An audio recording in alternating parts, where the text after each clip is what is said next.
अज्ञान तिमिरान्धस्य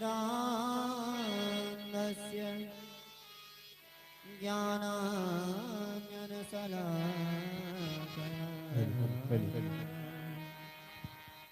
चक्षुरुन्मीलितं येन तस्मै श्रीगुरुवे नमः। ध्येयं सदा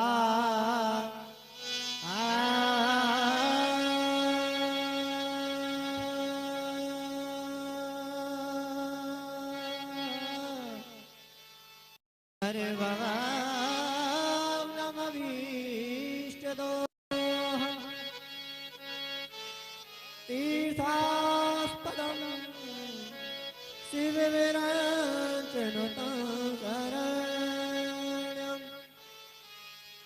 मृत्यार्तिः प्रणतपाल भवादिकोटं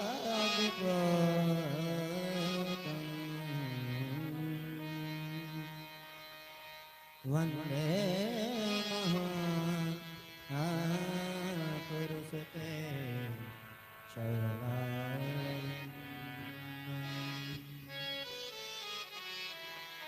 वागर्थाविषं प्रक्तौ वागर्थप्रतिपत्तये जगतः पितरो वन्दे पार्वती परमेश्वरः। बोलो शंकर भगवान की जय हो। सरकार की महाराज की जय हो।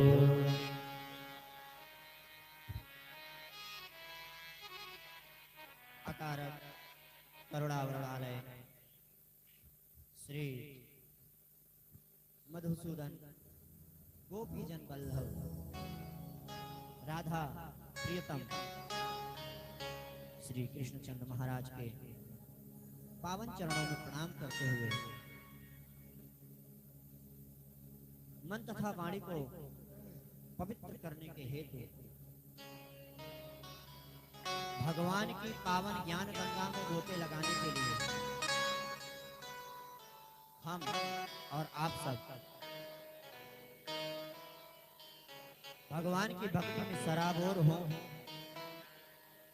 ऐसी प्रक्रिया को अपनाते हुए, ऐसी व्यवस्था को अपनाते हुए भगवान के श्री चरणों में बारंबार प्रणाम करते, उनके नाम का जय घोष करते हुए एक बार हरि नाम संकीर्तन, उसके पश्चात हम और आप श्री मद्भागवत महापुराण सप्ताह ज्ञान यज्ञ ज्ञान गंगा में गोते लगाएंगे और अपने जीवन को पवित्र भगवान की असीम कृपा को प्राप्त करने के हेतु, भक्ति को प्राप्त करने के हेतु हमें भगवान के नाम को अनवरत जपना चाहिए और जपने के लिए कोई पवित्र स्थान होना चाहिए, कोई एकांत जगह होनी चाहिए जिसमें कि हम भगवान के नाम को अच्छे से स्मरण कर सकें, चिंतन मनन दर्शन कर सकें। ऐसी व्यवस्था भगवान के प्रांगण में ही प्राप्त हो सकती है, अन्य और कहीं जगह ऐसी नहीं है, क्योंकि घर में भी वही गृह कारज नाना जंजाला व अन्यत्र केवल और केवल कार्य, परंतु प्रभु के प्रांगण में, उनके आंगन में उनके नाम का स्मरण चिंतन मनन दर्शन बड़े ही प्रेम के साथ हम और आप कर सकते हैं, क्योंकि वहां कोई व्याधि, कोई बाधा नहीं आ सकती। जहाँ भगवान हो वहाँ तो दूर दूर तक आदि व्याधि सारी खत्म हो ही जाती है। भगवान की कथा को प्रारंभ करें उससे पूर्व 2 बार भगवान के नाम का स्मरण।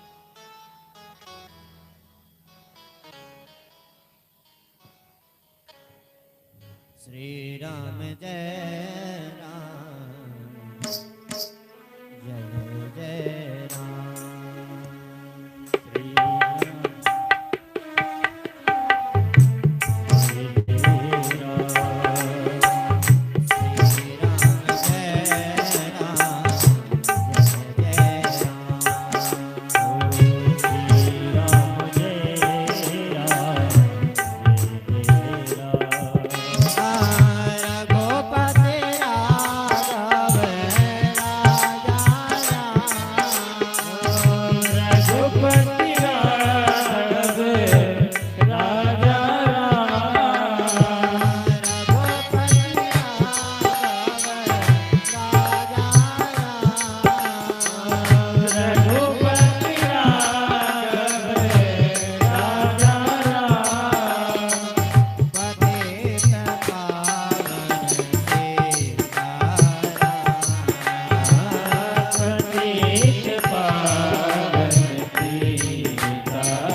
बोलिए राघवेंद्र सरकार की जय।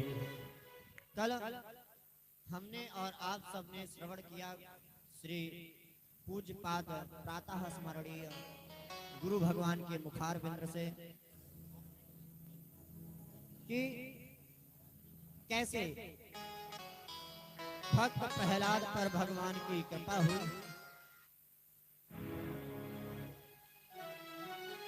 वाह, हिरण्याकशिपु का उद्धार हुआ।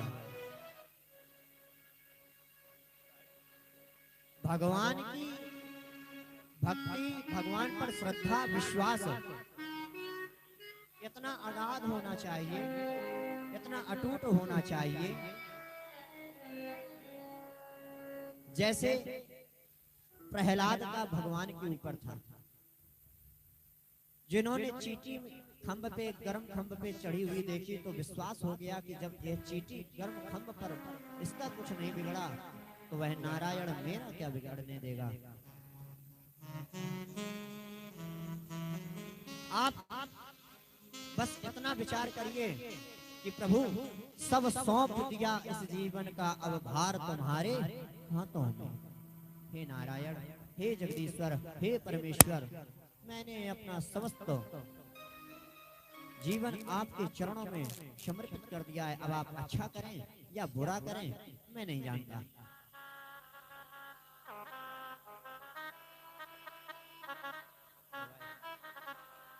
आज ऐसे ही परीक्षित जी महाराज व सुखदेव जी महाराज, इनकी कथा यहाँ विराम होते ही परीक्षित जी कहने लगे कि हम प्राणी मात्र का स्वभाव ही ऐसा है कि हम भगवान को याद ही नहीं करते हैं। कब याद करते हैं? जब दुख पड़ता है। ऐसे ही एक बार की बात है, आसीद गिरवरो राजस त्रिकोट श्रुतः क्षीरोदेनावृतः श्रीमान्यो जनायुधमुच्छ्रितः।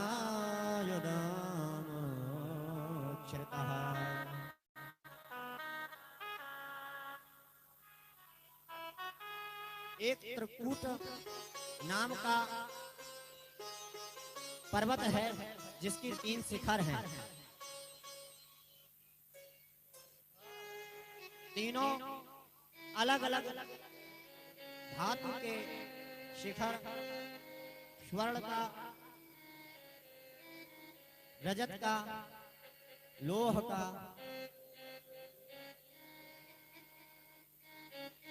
उस पहाड़ की तलहटी पर एक गजेंद्र नाम का हाथी रहता था, जो हाथियों का राजा, जिसमें 10,000 हाथियों का बल, वह ऐसा हाथियों का राजा मंगलमयी कंदरा में निवास करता था।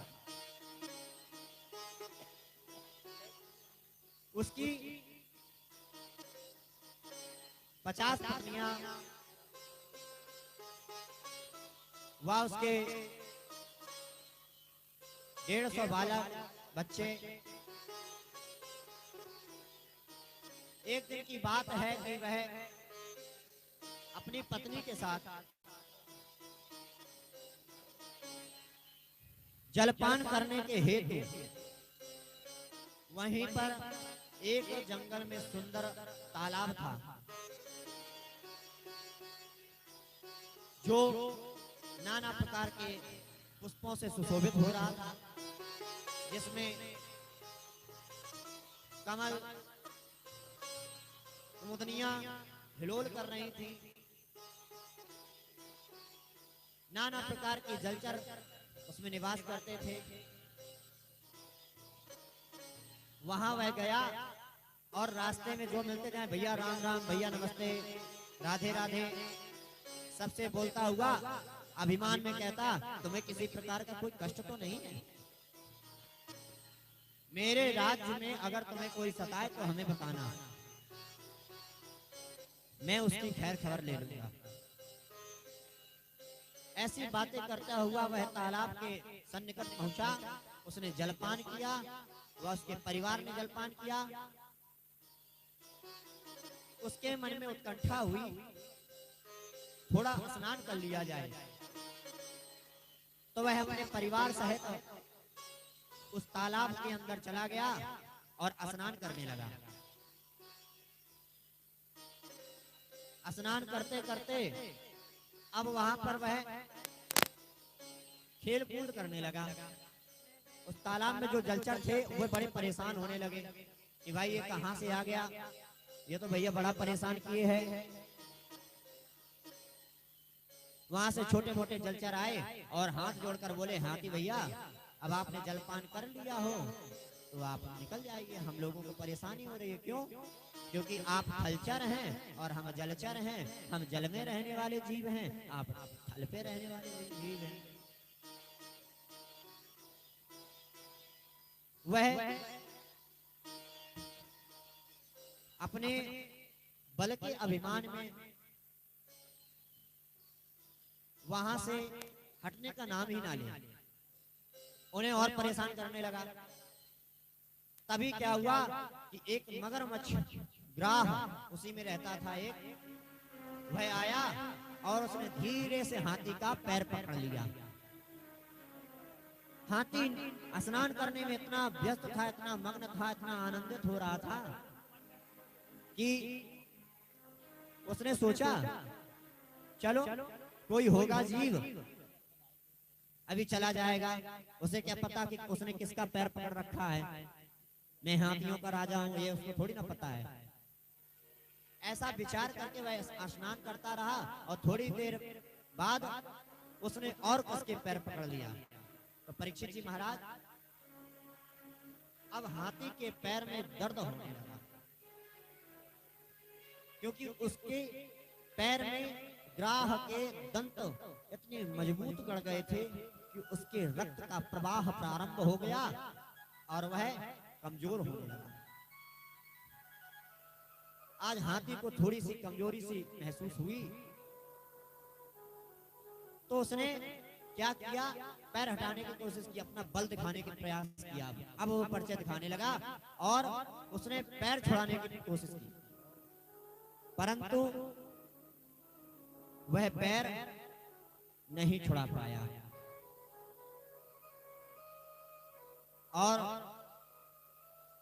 ग्राह ने मजबूती से उसके पैर को पकड़ लिया।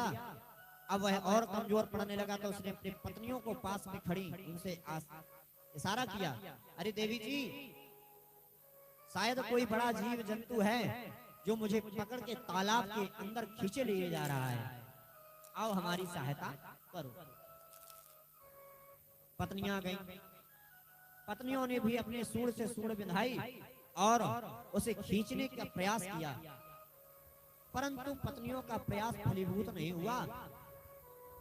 तो वह और चिल्लाने लगा, अरे पुत्रों आओ हमारी सहायता करो, हमें कोई बड़ा जीव तालाब के अंदर खींचे लिए जा रहा है।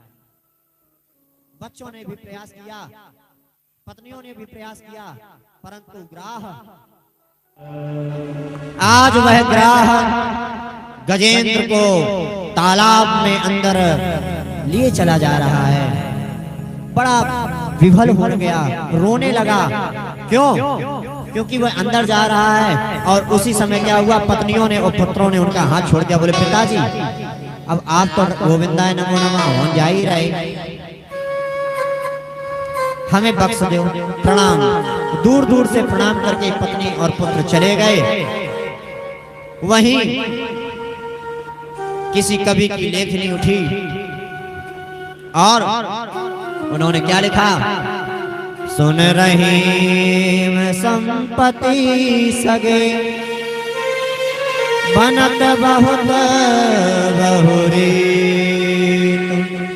विपत्ति कसौटी जे कसे तेई साँचे मीत।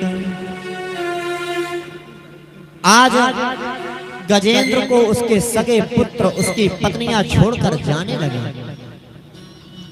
वह बड़ा विफल होने लगा, रोने लगा। यही दशा हमारी और आपकी है। जीवन भर अपने परिवार के हेतु हम लोग सब करते हैं और बाद में जब बड़े हो जाते हैं तो भाई भाई में बंटवारा हो जाता है, अलग हो जाते हैं। किसी की संपत्ति को देख करके जलना शुरू हो जाता है और किसी की विपत्ति को देखकर हंसना शुरू हो जाता है। आज की यही विडंबना है।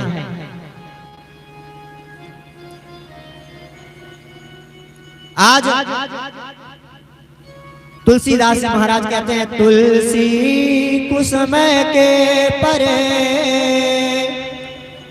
को आपन नाम अरे घर की नारी को कहे तन के नारी ना। अरे बीवी बच्चों पत्नियों की क्या कहें, स्वयं हमारे शरीर का भी भरोसा नहीं, हमारा कब परित्याग कर कब हमारा साथ छोड़ दे।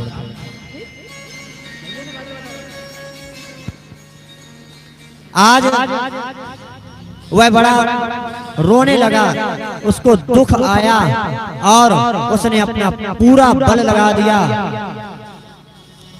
जब वह नहीं छूट पाया तो बोला अतिशय कष्ट से करुणा कर सुगना श्री नारायण अखिलपते मंजुलनाथ नमामि। एवं दिवसितो बोध्या समाधाय मनोहरे जजाप परमं जाप्यं प्रागजन्मनुसेचनम्।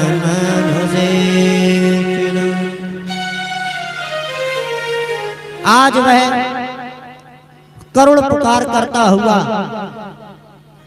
ना वो किसी देवता का नाम ले रहा है, ना किसी देवी का नाम ले रहा है, ना उसने अपने मुखार बिंद से एक नाम उच्चारण किया कि हे अखिलपति, इस जगत को चराचर को बनाने वाले, इस संसार को रचने वाले, इस संसार को सजाने वाले, हमारे व प्राणी मात्र में वह जीव के स्वरूप में दिखाई देने वाले ऐसे श्री नारायण अखिल ब्रह्मांड नायक श्री परब्रह्म को मैं अपनी रक्षा के हेतु पुकारता हूं। आज जितनी उसके पास क्षमता थी पूरी लगा दी, परंतु मैं नहीं निकल पाया। कर बल छल करिहार गज लियो राम को नाम, राह कहते हरि दुख हरो और माँ कहे छूट।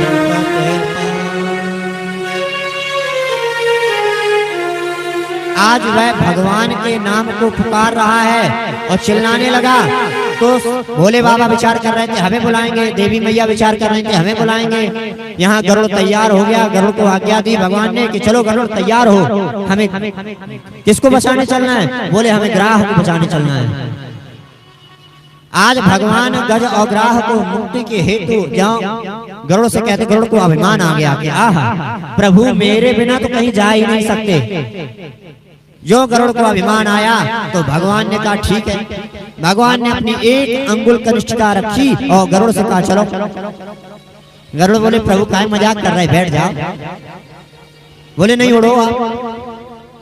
गरुड़ नहीं उड़ पाए, तब भगवान से वह क्षमा प्रार्थना करने लगा और तब तक भगवती लक्ष्मी वह माता पूछने लगी कि कहाँ जा रहे हैं प्रभु? तो यहाँ हाथी कह धायो हरि गज को देख निराश, हा उच्चार निज धाम में थी हाथी के पास। आज भगवान नारायण इतनी तीव्र गति से उस गज को छुड़ाने के हेतु गरुड़ पर चले कि हाँ बोला जहां मां भगवती देवी लक्ष्मी थी और थी बोला जहां हाथी। आज हाथी की सूंड थोड़ी सी बची थी, उसने तुरंत वहां पे कमल लगा था और कमल की नाल को तोड़ा और तोड़ करके भगवान की ओर वह इशारा करता हुआ भगवान के वह कहने लगा सोता सर शुरुवलेन ग्रहीत्या दृष्टा गर्भवती हरिहर खाओपाद्य चक्रम उच्छेप्य सांगुलधरं निर्माह कृच्छा नारायण अखिल गुरु भगवान नमस्ते। हे नाथ आपकी कृपा हो गई, हे नाथ आपको कोटि कोटि बारंबार प्रणाम। और भगवान के नाम को जय घोष करते हुए बोला, बोलो नारायण भगवान की जय हो। आज भगवान ने ग्राह को पहले मुक्त किया और गज का बाद में उद्धार किया। परीक्षित जी से पूछने लगे, बताइए राजन कि पहले किसका उद्धार हुआ और पहले किसका नहीं। जो सुखदेव जी महाराज ने ऐसा पूछा तो परीक्षित जी बोले, प्रभु देखा जाए तो एक तरह से ग्राह का पहले ही उद्धार किया है और दूसरी तरह से देखा जाए तो भगवान ने गज और ग्राह दोनों का ही उद्धार किया है, क्योंकि उसकी सर काट के उसका उद्धार कर दिया और इनका हाथ पकड़ के उद्धार कर दिया। भगवान के हाथों या तो मृत्यु प्राप्त हो या उनकी कृपा प्राप्त हो, दोनों ही वंदनीय है, क्योंकि दोनों ही भगवान की कृपा है। स्वयं नारायण को किसी को मारना पड़े ऐसी कोई व्यवस्था है? अरे भाई नहीं। बड़ा अधिकारी होगा तो वो तो पहले छोटे से किसी से कह देगा, जाओ भैया ऐसा करके आ जाओ। परंतु जो स्वयं अधिकारी चल के आए तो फिर छोटा मोटा तो दोषी नहीं होगा। आज गज से भगवान कहते हैं कि मांग लो जो आपको वरदान चाहिए हो। तो गज कहता है, रघुनाथ अनाथ पे कीजिए दया, वर दीजिए कि संत ही साथी रहे। दुख दंभ द्वेष दले दिल के, गुरु संत कृपा हर साथी रहे। जन रूप जगत की मूर्तियों में भगवंत स्वरूप दिखाते रहे। निज मंजुल साधु समाधि से उपदेश सुधा बरसाते रहे।